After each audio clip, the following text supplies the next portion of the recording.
Hello everyone, আজকের ভিডিওটা অন্যরকম। তো সরস্বতী শিশু মন্দির স্কুলে আজকে নাটক ছিল। ছোট ছোট ভাই বোনেরা নাচ গান, নাটক, আবৃত্তি, এই সব গান তো সব কিছু দিয়ে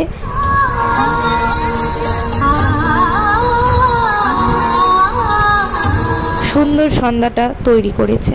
তো সেটা দেখার জন্যই আমিও চলে গেছিলাম। তো এই স্কুলে ছোটোবেলায় আমিও পড়েছি। তো ছোট ছোট ভাই বোনেরা নাচ করছে, তো সেগুলো আমি তোমাদের গানটা আর কি শোনাতে পারিনি, কারণ আমার চ্যানেলটা বসে যাবে আর কপিরাইট চলে আসবে। সেই জন্য দেখো এইভাবে মিউট করে দিয়েছি।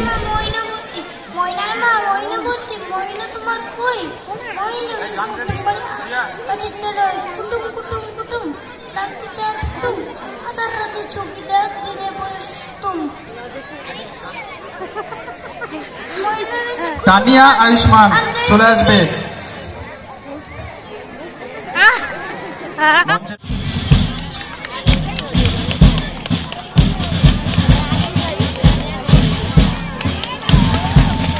হাততালি দিয়ে উৎসাহ দেবেন। ছোটোবেলাটা না অন্য রকমের ছিল। ছোটোবেলাটাকে খুব মিস করি, আর আমার মতো জানি তোমরাও মিস করো। আর কে কে মিস করো অবশ্যই কিন্তু কমেন্টে জানাতে ভুলো না। আর আমার বোন যে গানের এবার নাচ দিয়েছে সেই গানটাতে আমিও ছোটোবেলায় দিয়েছিলাম।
সারবার উপায়টা বলে দিয়ে গেছেন, বাকিটুকু আপনাকেই বের করে নিতে হবে। তাহলে এখন উপায় কি করি মন্ত্রী, তুমিই বলো। তাই তো আমি বলি কি মহারাজ, গোটা রাজ্যে ঘোষণা করে দেওয়া হোক, যার লেবু খেয়ে রাজকন্যার ওষুধ ছেড়ে উঠবে তাকে অনেক পুরস্কার দেওয়া হবে। তুমি ঠিক পরামর্শ দিয়েছো মন্ত্রী। শান্তি, যাও গিয়ে ঘোষককে গোটা রাজ্যে ঘোষণা করে দিতে বলো যে যার লেবু খেয়ে রাজকন্যা সেরে উঠবে তার সঙ্গে রাজকন্যার বিয়ে দেব আর তাকে অর্ধেক রাজত্ব দেব। যাও আজই ঘোষণা করে দিতে বলো দিকে দিকে।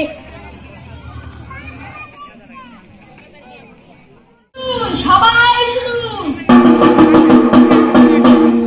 আমাদের দেশে রাজকন্যা মণিমালার অসুখ একটা লেবু খেয়ে সারবে। তাই মহারাজা চন্দ্রকেশর ঘোষণা করেছেন, যার লেবু খেয়ে রাজকন্যা মণিমালার অসুখ সারবে তাকে তিনি অর্ধেক রাজত্ব দেবেন এবং তার সঙ্গে রাজকন্যা মণিমালা বিয়ে দেবেন। মহারাজা চন্দ্রকেশর ঘোষণা করেছেন, যার লেবু খেয়ে রাজকন্যা মণিমালার অসুখ সারবে তাকে তিনি অর্ধেক রাজত্ব দেবেন এবং রাজকন্যা মণিমালার সঙ্গে বিয়ে দেবেন। রাজকন্যার অসুখ একটা লেবু খেয়ে সারবে? কিন্তু এই দেশে তো আমি যতদূর জানি একটাও লেবুর গাছ নেই। কেবল আমি কয়েক বছর আগে আসাম থেকে একটা লেবুর গাছ এনে পুঁতেছিলাম, আর তাতে এই বছর প্রথম ফল ধরেছে। আমার 3 ছেলের একটাকে লেবু দিয়ে রাজবাড়ি পাঠাই, যদি ভাগ্যে থাকে তো লেগে যাবে। যদু তাহলে তাই হোক, তাই হোক। কই দেখি, ছি, এ যে ব্যাং, লেবু কই? একটা ব্যাং আমার হাতে পেচ্ছাপ করে দিয়েছে। ছি ছি ছি ছি ছি, আমার সঙ্গে ইয়ার কি? শান্তি, একে ঘাট ধরে রাজবাড়ি থেকে দূর করে দাও।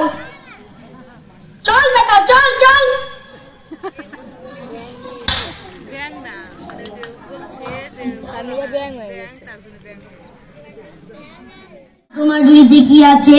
আমার ঝুড়িতে ঝিঙের বিচি। আচ্ছা, তাই হোক তাই হোক। না না, আমার ঝুড়িতে সত্যি লেবু আছে। ঠিক তো? হ্যাঁ ঠিক। তাহলে চলো। রাজামশাই রাজামশাই, এই ছেলেটা লেবু নিয়ে এসেছে। তাই নাকি? কই, এগুলো কি লেবু? এটা ঝিঙের বিচি। তাই তো মহারাজ, এগুলো তো ঝিঙের বিচি। আমার সঙ্গে রসিকতা করতে এসেছো? শান্তি, যাও একে গাধার পিঠে চাপিয়ে মাথায় ঘোল ঢেলে দূর করে দাও। চল বেটা চল।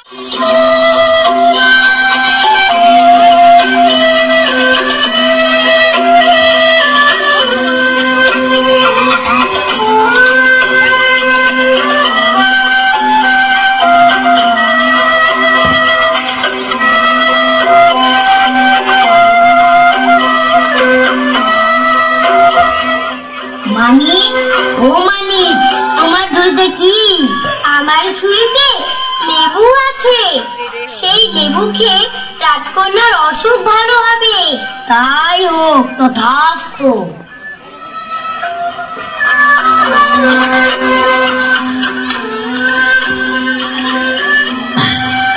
লেবু নিয়ে এসেছে, খুব চালাক তাই না? ওরে ছোকরা, সত্যি কথা বলো, তোমার ঝুড়িতে কি আছে?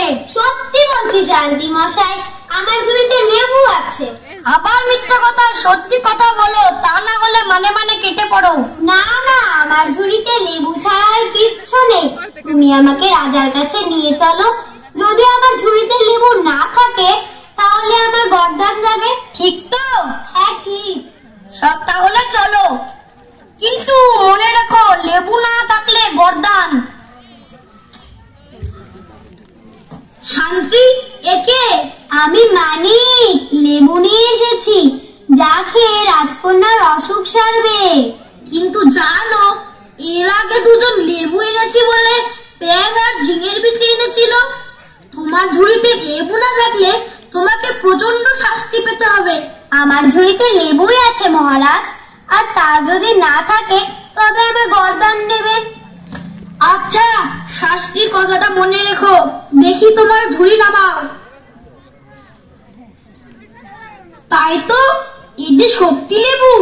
মন্ত্রী, শান্তি, তোমরা দেখো, এই যে লেবু। তাই তো মহারাজ, এতদিনে পাওয়া গেল।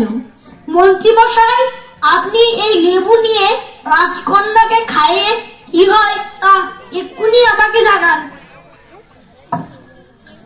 ওহে মানিক, তোমার বাড়ি কোথায়?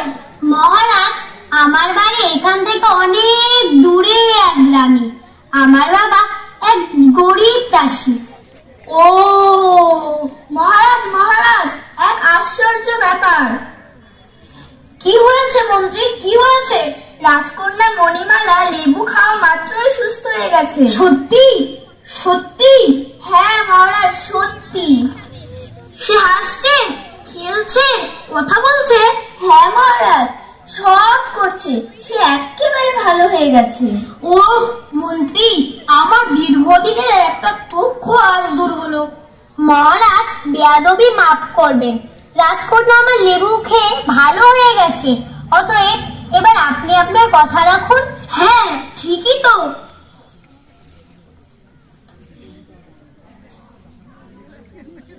কিন্তু ওহে মানিক, রাজার মেয়েকে কি অত সহজে বিয়ে করা যায়? রাজকন্যাকে বিয়ে করতে হলে তোমাকে আরো একটা কাজ করতে হবে। কি কাজ মহারাজ, বলুন, আমি করব। ডাঙায় যেমন চলে, জলেও তেমনি চলে। এইরকম একটা নৌকা তৈরি করে আনতে হবে। এটা করতে পারলেই অর্ধেক রাজত্ব আর রাজকন্যার সঙ্গে বিয়ে। বুঝেছো?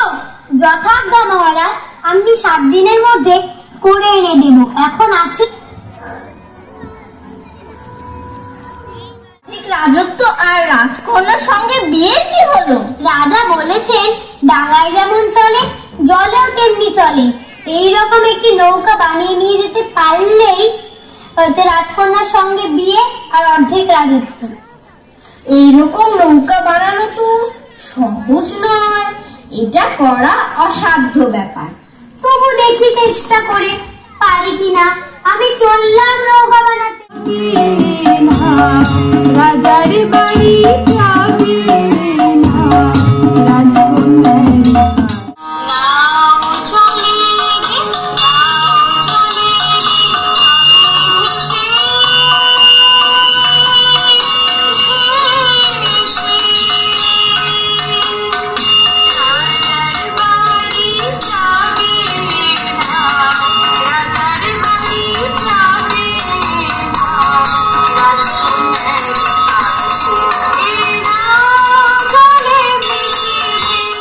জলেই চলুন। বাহ বাবা বাবা, বেশ চলছে। এবার ডাঙায় তুলে দেখি কেমন চলে। বাহ বাহ, সুন্দর চলছে। আমি তোমার উপর খুব খুশি হয়েছি। তাহলে মহারাজ এবার রাজকন্যার সঙ্গে বিয়ে দেবেন আর অর্ধেক রাজত্ব দেবেন। তা তো হলো, কিন্তু রাজার মেয়েকে বিয়ে করতে গেলে আরো একটা কাজ করতে হবে। এটা করতে পারলেই রাজকন্যার সঙ্গে বিয়ে আর অর্ধেক রাজত্ব লাভ। কি কাজ মহারাজ বলুন, আমি করব। আমার মুকুটটা একটা পালকের অভাবে কেমন যেন বেমানান ঠেকে, তাই তোমাকে ঘেঘাসপুরের লেজের একটা পালক এনে দিতে হবে। তাই এনে দেব মহারাজ। এখন তবে আমি সেই পালকের খোঁজে বেরিয়ে পড়ি। হ্যাঁ হ্যাঁ, তুমি এখন আসো। মহারাজ বাড়ি আছেন? কেউ কি বাড়ি আছেন? কে? ভেতরে এসো। আমি মানিক, ঘেঘাসুরের পালক আনতে বেরিয়েছি। রাতটা তাই এখানে থাকতে চাই। আহা বাছা, তুমি ঘেঘাসুরের দেশে যাবে? সে যে বড় ভয়ানক জায়গা। বাছা, ওই রাস্তা ধরে সোজা দক্ষিণে গিয়ে একটা নদী পার হলেই তার দেশ। সেই নদীতে আবার নৌকা থাকে না, একটা বুড়ো ঘাড়ে করে পার করে দেয়। আর তুমি আমাকে খাবে কেন? আমি মানিক, আমি তোমার কোনো ক্ষতি করিনি। আমি ঘেঘার সঙ্গে দেখা করতে এসেছি। ঘেঘার সঙ্গে দেখা করবি? তোর সাহস তো কম নয়। ঘেঘার সঙ্গে দেখা করব, তাতে সাহসের কি আছে?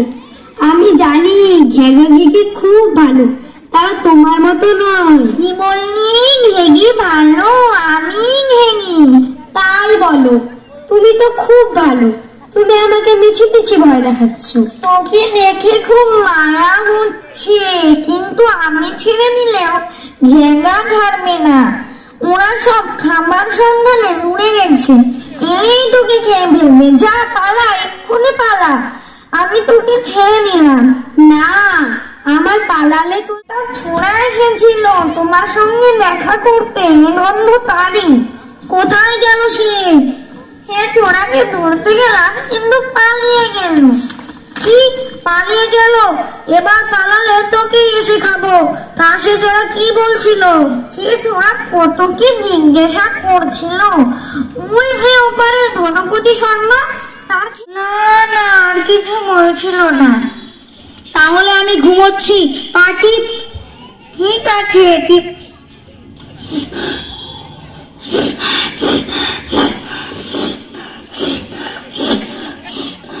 কে কে আমার লেজ ধরে টানলো? ঘেঘি, মানুষের গন্ধ পাও, মানুষের গন্ধ পাও। মানুষ আবার কোথায়? ওই ছোড়াটার গায়ে গন্ধ রয়ে গেছে। আর তোমার যা মোটা লেজ, কোথায় আটকে গিয়ে টাট পড়েছে। আর তুমি ভাবছো কেউ টানছে। ঘুমাও তুমি, আমি পা টিপি। ও তা হবে না, ভোর হয়ে গেছে, আমি বেরোচ্ছি। তাই যাও, ভোর হয়ে গেছে।